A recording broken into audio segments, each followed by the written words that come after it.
Hi, welcome back.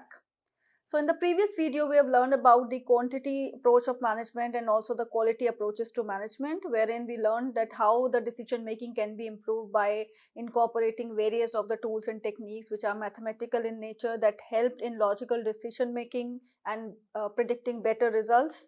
Also, quality approaches to management helps in improving the services. Now in this video, we are going to learn about another approach for management, that is the contingency approach of management.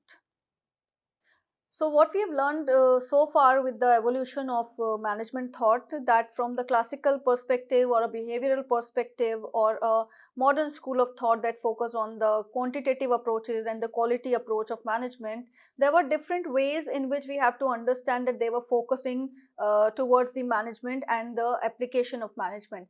However, of course, there were certain flaws that led the path for the other school to emerge.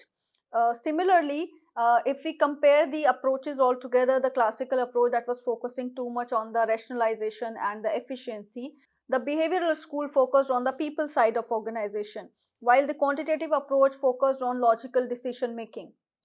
Now, which of these aspects is more useful and appropriate in any given situation? So, herein we could say that what we have not discussed so far is the importance of the situation, because many a time the decisions are dependent upon some kind of situation that in the light of that given circumstances, the nature, the requirement of the need, the way in which the delegation of the task has to be done changes over a period of time.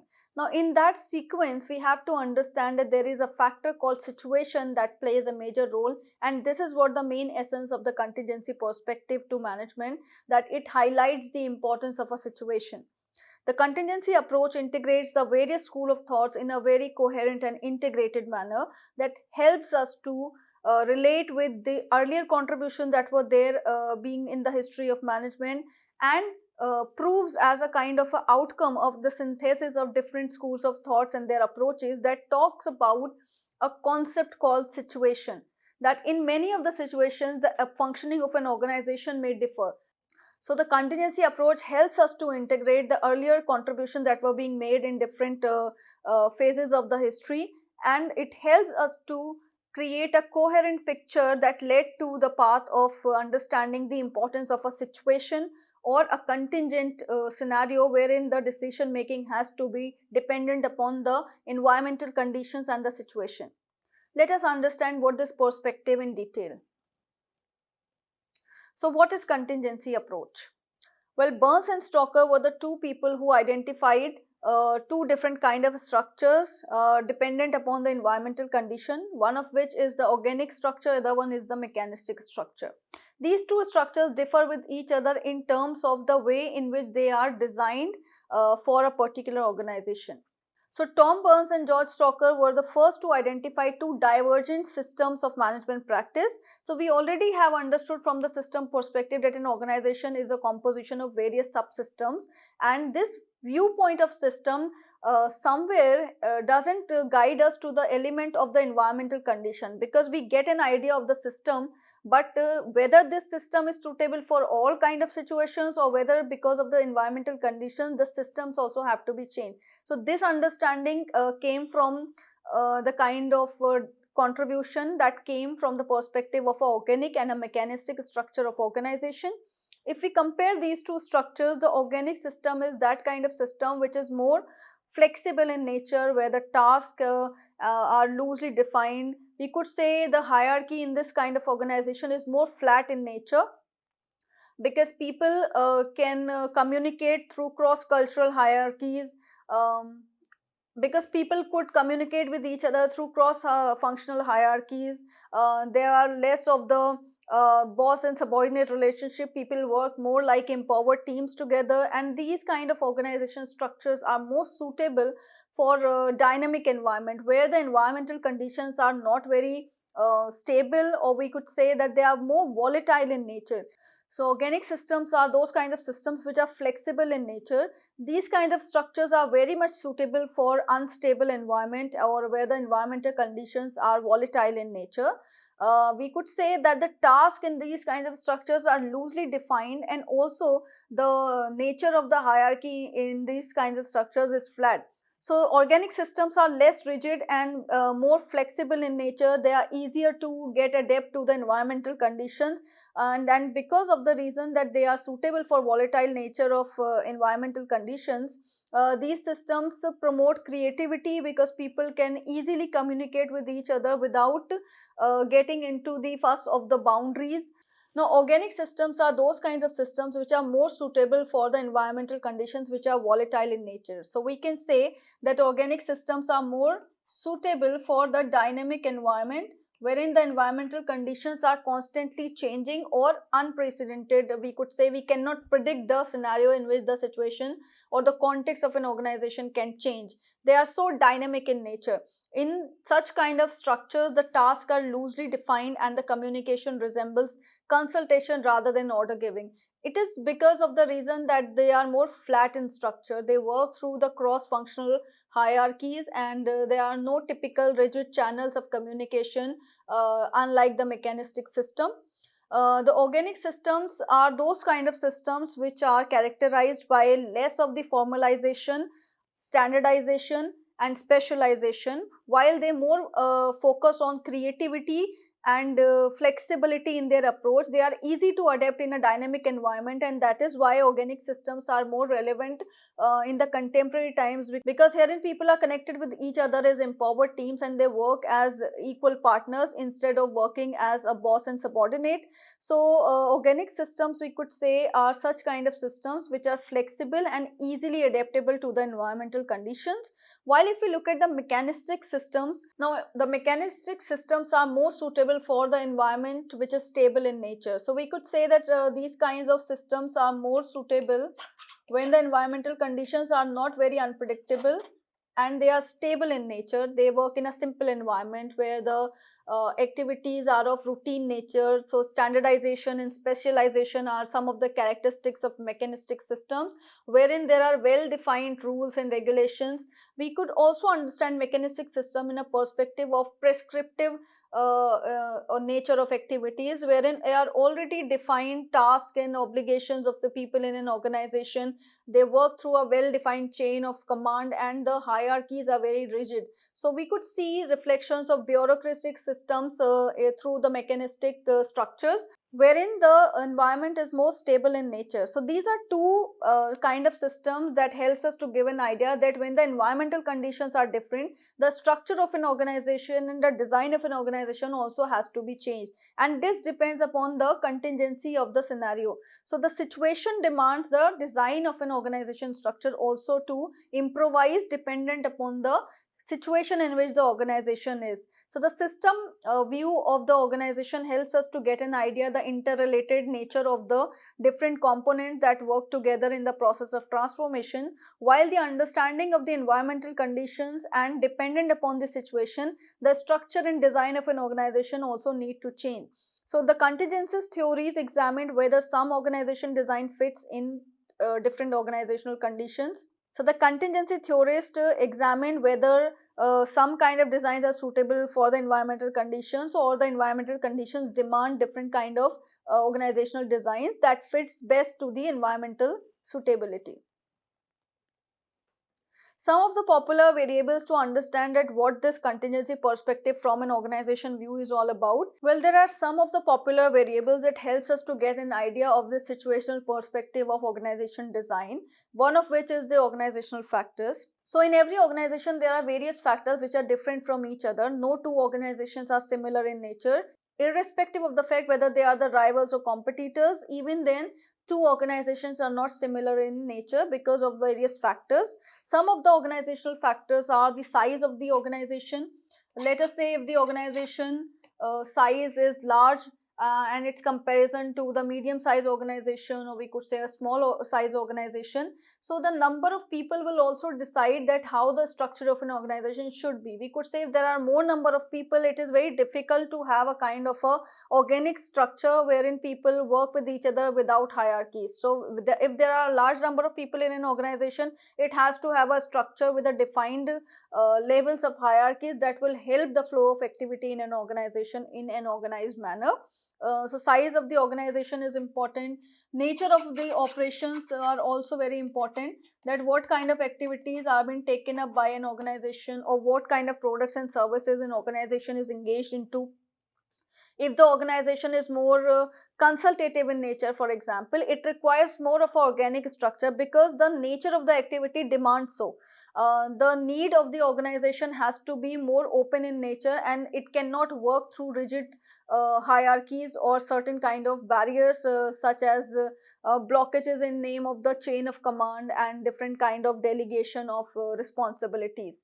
So the nature of activities is also a very important determining factor that gives us an idea that the structures of an organization or a design of an organization should be different dependent upon the need of the situation, and not just because that every organization need to have a similar structure.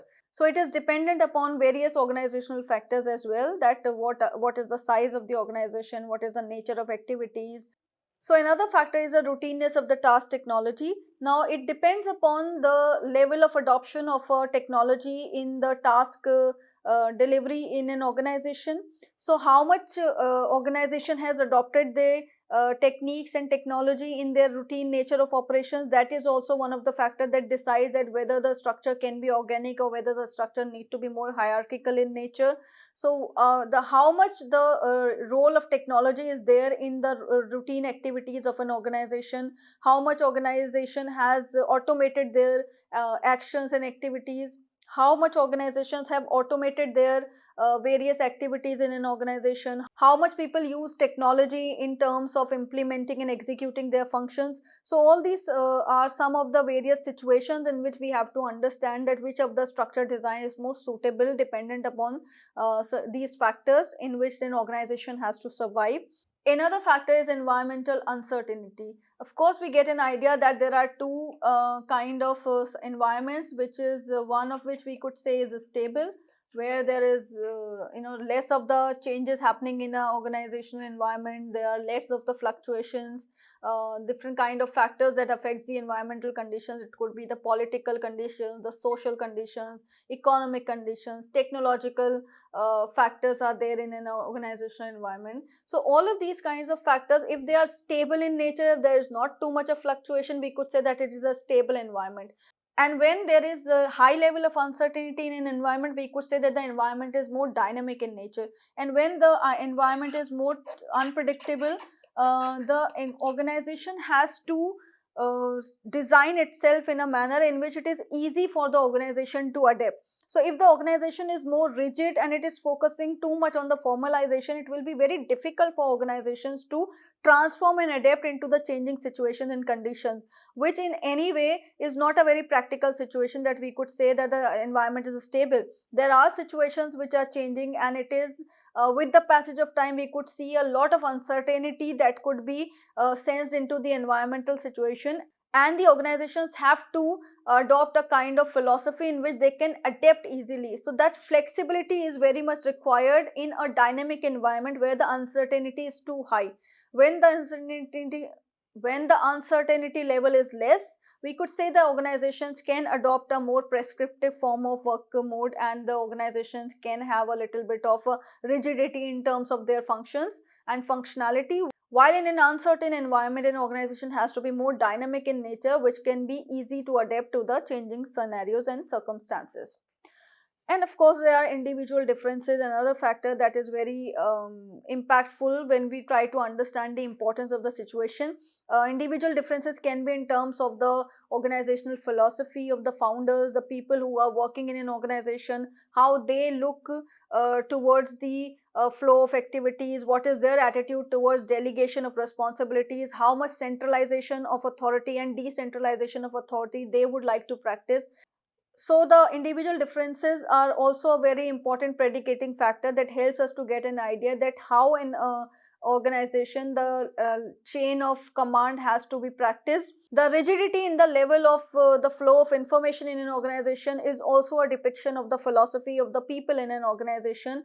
And of course, individual personalities are different. So different personality characteristics are also responsible to give us an idea that if an organization is more mechanistic in nature, then what kind of philosophical orientation of the policy making in that organization would be. While at the other end, we could say that the people that are more adaptable and they are more flexible in their personality characteristics, they are more prone to adopt to the changing environmental conditions and adapt to change proactively. So the individual difference helps us to give us a kind of a idea that the people can be different, and their reaction and proactiveness to the situation is also something that is very important. Thus, we could say the individual differences are also very important determining factor, that the philosophies of the people working in an organization also defines that what kind of a flow of activity could be, how the decision making and the power and authority could be distributed in an organization, how much centralization and decentralization. All of these are very important factors that gives us an idea that what kind of structure an organization could be adopting. So based upon these kind of variables, we could understand that the importance of situation depends upon various factors which can be different from organization to organization, and this perspective will give us a kind of a broad understanding to get idea of a system functioning in an organization. Let us conclude what we have learned so far in this week. In the post World War II era, wherein these kind of contributions related to the modern school of thought started to turn up, we could see some of the new opportunities of the global arena that helped us to understand the transformation of the old ideas to the new philosophies, and we could see the merging of the new ways and techniques to be adopted for the purpose of improving the services and improving the task efficiencies. So we could see the merging of the old philosophies with the modern techniques and tools for the purpose of improvement in the services and betterment of the organization. Also, we have understood that how the environmental conditions are responsible for the flow of activities in an organization, and how different structures are important and relevant to the changing environmental scenarios. Certain kind of contributions that come from the Japanese philosophy that helped in product improvement and the quality of the services. In addition to that, certain system perspective of the philosophy and also the cybernetic view gives us an idea that how an organization react to the environmental conditions. Moreover, the technology, the dawn of the information age and certain kind of advancements into these kind of technology and techniques gives us an idea that how the organization can process and generate information for better decision making. Moreover, the contingency perspective highlighted the importance of the situation and also guide us towards selecting which of the design for an organization is most suitable dependent upon the situation of the environment and the condition. If they are more uncertain, what kind of environmental design is suitable, while if they are stable, which kind of environmental design will be more suitable for the flow of the organizational activities. Thus, the modern school of thought is a kind of a combination wherein we learn that how the changes which are happening in terms of the growth and advancement of technology and the environmental conditions can be incorporated with the vision of the organization functioning, and how we can improve the way in which the people in an organization and the task in an organization can be organized in a better way. Thus, let us conclude what we have learned so far in this school of thought. So, the kind of contribution that started to happen for the modern school of management thought began during the World War II and post World War II, since we know that many of the mathematicians and scientists came together to contribute and work towards the warfare problems. The way in which they have contributed have helped organizations to improve their functioning in terms of better decision making and how they can improve their quality of the products and services. Additionally, there were certain kind of technological advancements that had really helped organization to gain understanding of the processing of the information, and additionally how they can change the organizational system of functioning in terms of referring to the environmental conditions. So we could say that the philosophy of the Japanese technique that has helped organizations to get a qualitative approach towards management. Additionally, the system perspective and the cybernetic view, which emphasized on the concept of organizations as open system reacting to the environmental conditions. The contingency perspective also enhanced the viewpoint of the environmental scenarios in which the organizational design and the flow of activities should be different from each other, wherein we learn that the organic system and mechanistic systems are the way in which the organizations can adapt to the organizational conditions dependent upon whether the environment is dynamic or stable. Also, additionally, with the dawn of the information age and certain kind of advancements in the computer technology and the way in which internet is growing, this kind of technological revolution and the growth in the field of technology has really helped organizations to process information, and the organizations will be able to take more relevant decisions with reference to the changing environmental scenarios. Moreover, the contributions of the modern school of thought have really enhanced our viewpoint to wherein we learn that the old philosophies were merging with the technological advancements and the growth in the environmental scenarios. And this school of thought is kind of a synthesis with the past contributions that had happened in the history, and it also helps us to understand that the changes happening in an environmental scenario are significant in deciding the course of actions within an organization. So the modern school of thought is a good blend of the old philosophies merging with the technological advancements and the changing environmental conditions. Thank you.